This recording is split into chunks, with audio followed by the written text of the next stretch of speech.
If you had a shortage of love in your family, maybe you just need to come meet Leo. His impound number is 4764898, and Leo is an ebullient 7-month-old male. He's got some Labrador Retriever and maybe a slight bit of pit in him, who was found in the city of Bell on October 9th and brought here to the Downey shelter. This puppy weighs 33 pounds, and don't get used to it because he's going to grow to probably close to about 55 when it's all said and done. He's got a high level of puppy energy, but he's so eager to please. He's going to need some training. He hasn't had a lick of training, but he's got lots of licks to give, as you see. He is not shy. The shyness gene just sort of skipped him over entirely.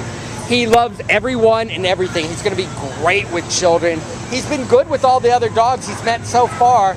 We just think he's a gawky little puppy in need of a little bit of obedience classes, who's going to make a fabulous indoor pet for a family living in a single family residence.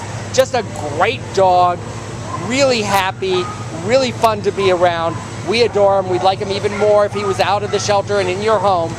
If you need a kiss, come meet Leo.